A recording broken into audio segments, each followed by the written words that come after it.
1845, two ships of the British Royal Navy push into the ice of the Canadian Arctic. On board, 129 men. Not one of them will ever come home. For nearly 170 years, no one knew what happened to them. Not where the ships lay, not how they died. There was only the white silence of the Arctic, and a stained note hidden inside a cairn of stones that barely hinted at the horror. This is the story of the lost Franklin expedition, and of the mistake that doomed it. Let's start with the dream that set it in motion. For centuries, Europeans searched for the so-called Northwest Passage, a sea route through the Arctic linking Europe with Asia. A legendary shortcut. Henry VII sent John Cabot in 1497, and in the early 1600s, Henry Hudson sailed into the vast bay that would later bear his name before being cast adrift by mutineers. The Northwest Passage claimed lives for generations. By 1845, the British Empire believed it finally had the means to conquer it. In command, they placed Sir John Franklin, a 59-year-old naval officer and Arctic veteran. Curiously, he wasn't the first choice. Barrow, the leading figure at the Admiralty, deliberated over who should command the expedition. His first choice, Parry, was tired of the Arctic and politely declined. His second, James Clark Ross, also refused because he had promised his wife he was done with polar exploration. The third choice, James Fitzjames, was rejected by the Admiralty for being too young. Barrow also considered Back, but thought him too controversial. Francis Crozier, another candidate, declined out of modesty. Reluctantly, Barrow settled on Franklin, aged 59. The two ships were, on paper, a marvel of engineering. HMS Erebus and HMS Terror.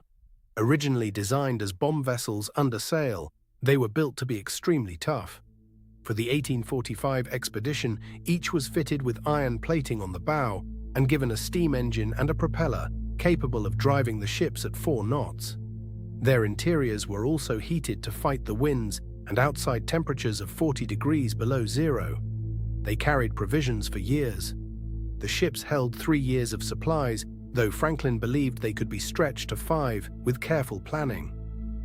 On the 19th of May 1845, the expedition set sail. They left Greenhithe in Kent with a crew of 24 officers and 110 men. After a stop in Greenland, a supply ship returned home with the men's letters and a few sick crew members. The expedition pressed on with 129 men aboard. And here comes the last moment European eyes saw them alive. The ships sailed for the Northwest Passage and were sighted for the last time by the whaler Enterprise on the 28th of July 1845, moored to an iceberg. After that, silence. Reconstructing what happened next would take more than a century, and it hangs largely on a single document, the so-called Victory Point Note.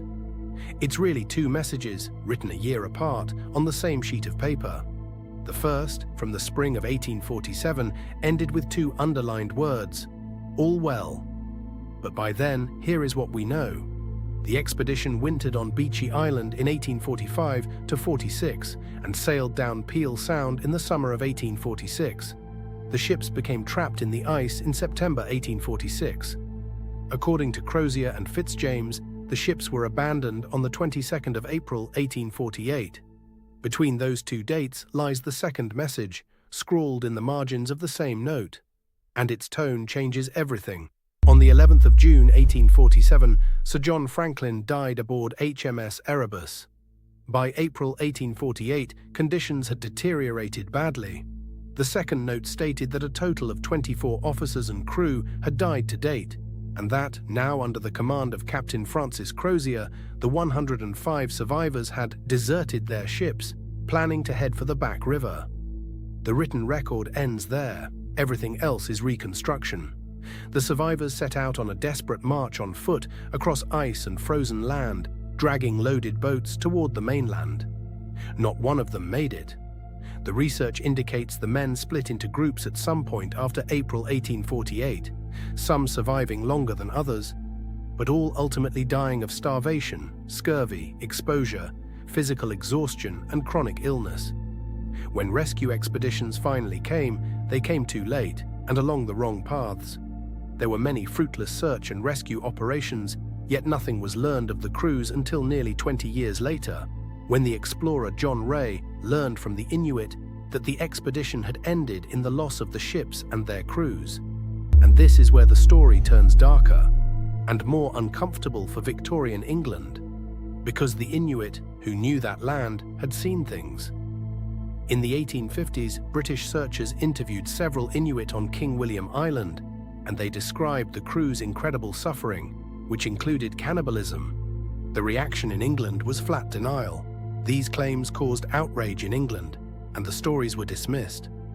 More than a century passed before their accounts were taken seriously, and they have proven invaluable to researchers. Decades later, forensic science confirmed what the Inuit had said. Cut marks found on the bones of expedition members corroborate the Inuit testimony describing men resorting to cannibalism. So what really killed these men, better equipped than almost any explorer before them? Here we must be careful, because some theories are stronger than others. The classic explanation points to the food. It was assumed that the expedition's canned food, hailed as cutting-edge technology and stored in abundance, had been contaminated by the lead solder used to seal the tins, and was the most likely cause. Studies did find lead in the remains, but caution is wise. The expedition faced several threats at once. It seems Franklin's last expedition was besieged by several different diseases. Tuberculosis was rampant in the 19th century, and conditions aboard the Erebus and Terror would have helped it spread through the crew. Add to that scurvy, starvation, and extreme cold. There was no single culprit. There was a relentless accumulation of all of them. But perhaps the real underlying mistake was something else.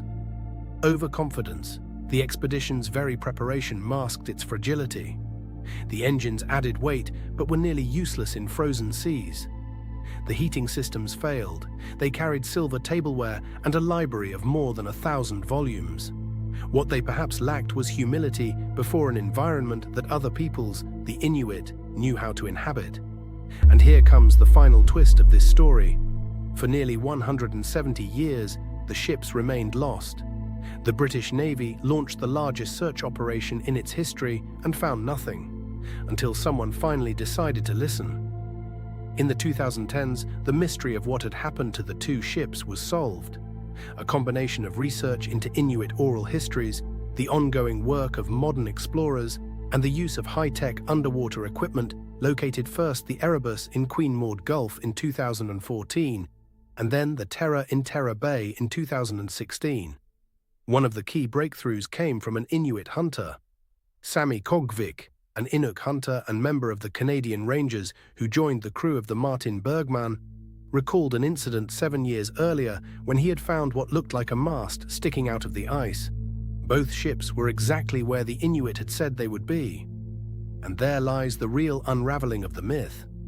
For generations, this was told as the tragedy of brave men defeated by an invincible enemy, the ice. But the part England refused to hear for a century turned out to be the most reliable of all. Traditional knowledge passed down from generation to generation has closed the circle nearly 170 years after the Inuit first witnessed the tragic end of the Franklin expedition. The discovery of the ships and the remains on land has validated more than a century of Inuit knowledge and oral history. Franklin's men sought a passage through a world they believed they could conquer with iron and steam. What they never grasped is that the answer to their survival wasn't in their technology. It was in the voices of those who already knew that ice, and whom no one was willing to hear.